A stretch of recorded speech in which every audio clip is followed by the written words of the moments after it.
Breaking news చూస్తున్నాం. అనంతపురం జిల్లా తాడిపత్రిలో వైసీపీ హింసాకాండ కొనసాగుతోంది. పోలింగ్ రోజు వైసీపీ అభ్యర్థి ఎమ్మెల్యే కేతిరెడ్డి అనుచరులు పలుచోట్ల దాడులకు తెగబడ్డారు. మంగళవారం మరింత రెచ్చిపోయారు.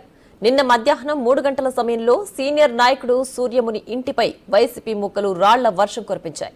టీడీపీ శ్రేణులు భారీగా అక్కడికి చేరుకోగా ఇరు వర్గాలు రాళ్లు రువ్వుకోవడంతో స్థానికులు భయభ్రాంతులకు గురయ్యారు. సమాచారం అందుకున్న పోలీసులు అక్కడికి చేరుకుని ఇరు వర్గాలను చెదరగొట్టేందుకు ప్రయత్నించినా పరిస్థితి అదుపులోకి రాలేదు. వైసీపీ రాళ్ల దాడిలో సీఐ మురళీకృష్ణ తలకు గాయమైంది. సీఐ ఎస్ఐల వాహనాలు ధ్వంసమయ్యాయి. పోలీసులు బాష్పవాయువు ప్రయోగించగా పరిస్థితి అదుపులోకొచ్చింది.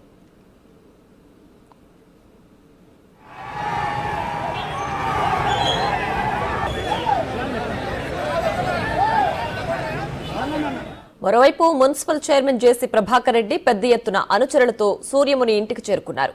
ఆయన వస్తే పరిస్థితి చేయి దాటుతుందని భావించిన పోలీసులు ప్రభాకర్ రెడ్డిని అడ్డుకున్నారు. పరామర్శించేందుకు వెళుతుంటే ఎందుకు అడ్డుకుంటున్నారని ఆయన వాగ్వాదానికి దిగారు. శాంతి భద్రతల దృష్ట్యా వెనుతిరగాలని అదనపు ఎస్పీ కోరడంతో ప్రభాకర్ రెడ్డి అనుచరులతో కలిసి వెనుతిరిగారు. వైసీపీ మూకలపై ఫిర్యాదు చేసేందుకు ఆయన పట్టణ పోలీస్ స్టేషన్కు చేరుకోగా పోలీసులు స్టేషన్కు తాళం వేశారు. దీంతో ఆయన అనుచరులతో గాంధీ సర్కిల్ కు చేరుకుని నిరసన తెలిపారు.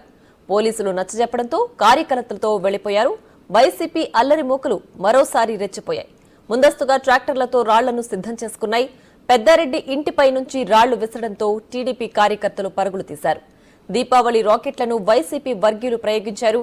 దీంతో టీడీపీ వర్గీయులు పెద్దారెడ్డి ఇంటి వైపు రాకెట్లను వదిలారు. పరిస్థితి అదుపు తప్పడంతో పోలీసులు మరోసారి బాష్పవాయువు ప్రయోగించారు.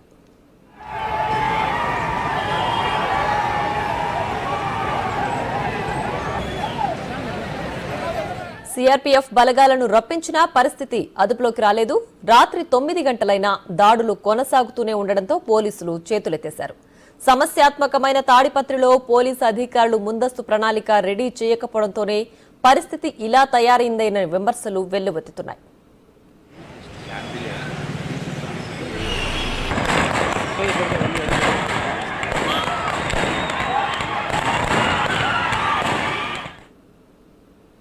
రైట్, ఇక ఇదే అంశానికి సంబంధించి మరింత సమాచారం మా ప్రతినిధి యోగానంద్ లైవ్ లో అందించడానికి సిద్ధంగా ఉన్నారు. యోగానంద్, చెప్పండి, ప్రస్తుతం తాడిపత్రిలో పరిస్థితి ఏ విధంగా ఉంది? ఘర్షణలు ఎంతవరకు దారితీశాయి?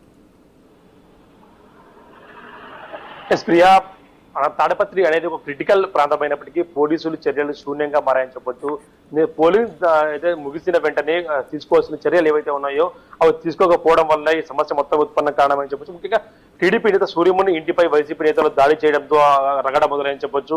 టీడీపీ నేత సూర్యమునిని కలిసేందుకు ఎమ్మెల్యే స్థానిక వైసీపీ నేతలు కూడా ముగ్గుమడిగా బయలుదేరారు. వాడిని కంట్రోల్ చేసి ఉంటే పరిస్థితి వచ్చి ఉండేది కాదు. వాడిని కంట్రోల్ ఇంటి వరకు వెళ్ళిన తర్వాత ఇంటిపై రాడు విసిరిన తర్వాత పోలీసులు చేరుకోవడం, అదే సమయంలో జేసీ ప్రభాకర్ రెడ్డి వాళ్ళు చేరుకోవడంతో భారీ ఎత్తున ఘర్షణ వాతావరణం చెలరేగింది. నేనంతా కూడా ఒక తాడిపత్రి ఒక ఉడికిపోతా ఉంది. దాదాపు ఒక యుద్ధ వాతావరణం కొనసాగింది. ప్రస్తుతం అయితే తాడిపత్రి పట్టణం అంతా ప్రశాంతంగా ఉన్నప్పటికీ ఎప్పుడు ఏం జరుగుతుందో తెలియక పట్టణ వాసుల్లో భయాందోళన నెలకొని ఉన్నాయి. భారీగా పోలీసులు కూడా మోహరించారు. ప్రస్తుతం మనము ఇటు జేసీ ప్రభాకర్ రెడ్డి, తాడిపత్రి ఎమ్మెల్యే కేతిరెడ్డి పెద్దారెడ్డి కి సెంటర్ పాయింట్ అయిన గ్రౌండ్ లో, కాలేజ్ గ్రౌండ్స్ లో ఉన్నాం. ఇదే మొత్తం రగడంత కారణమైనటువంటి కాలేజ్ గ్రౌండ్స్. ఈ గ్రౌండ్స్ లో వేలాదిగా నిన్న జనం అంతా కూడా పోగై ఉన్నారు. కార్యకర్తలంతా కూడా భారీ ఎత్తున చేరుకొని ఉన్నారు. ప్రస్తుతం అయితే పోలీసులతో గ్రౌండ్ నిండిపోయి చెప్పొచ్చు. భారీ ఎత్తున పోలీసులంతా కూడా గ్రౌండ్స్ లో చేరుకున్నారు. ఎటువంటి ఎవరు కూడా మాప్ చేరుకోకుండా, అదర్ మూకలు చేరుకోకుండా కూడా ప్రస్తుతం అయితే పోలీసులు ఇప్పుడు చేరుకున్నారు. ఇదే పోలీసులు నిన్న చేరుకుని ఉంటే ఇంత ఘర్షణ జరిగేది కాదంటే కూడా విమర్శలు భారీ వ్యక్తమవుతున్నాయి. ప్రస్తుతం మనం చూస్తున్నాం కాలేజ్ గ్రౌండ్స్ లో ఇటు చూస్తున్నా పోలీసులే కనిపిస్తున్నారు. ఒకవేళ మాప్ వచ్చినా కంట్రోల్ చేసేందుకు రక్షణ కవచంగా కూడా హెల్మెట్లు, బుల్లెట్ ప్రూఫ్ జాకెట్ కూడా ధరించి ఉన్నారు. ఎటువంటి పరిస్థితి దారి చేసే ఎదుర్కొనే సిద్ధంగా ఉన్నప్పటికీ ఈ పరిస్థితి నిన్న కల్పించి ఉంటే పెద్ద ఎత్తున రగడ జరిగేది కాదంటూ కూడా స్పష్టంగా మనకు అర్థమవుతున్న పరిస్థితి. ప్రస్తుతం మనం కేతిరెడ్డి పెద్దారెడ్డి ఇల్లు చూస్తూ ఉన్నాం. ఈ కాలేజ్ గ్రౌండ్స్ మధ్యలో ఉంటుంది. అటువైపు కేతిరెడ్డి పెద్దారెడ్డి ఇల్లు ఉంటుంది. సరిగ్గా మనం చూస్తున్న వైట్ బిల్డింగ్ కేతిరెడ్డి పెద్దారెడ్డిది. ఇటువైపు చూసుకుంటే జేసీ ప్రభాకర్ రెడ్డి ఇల్లు కూతవేటు దూరంలోని ఇల్లు ఉంటాయి చూస్తున్నాం మనం. ఇది జేసీ ప్రభాకర్ రెడ్డి ఇల్లు ఉంటుంది. ఈ రెండింట్ల మధ్యలో ప్రస్తుతం మనం నించున్న కాలేజ్ గ్రౌండ్ అనేది ఉంటుంది.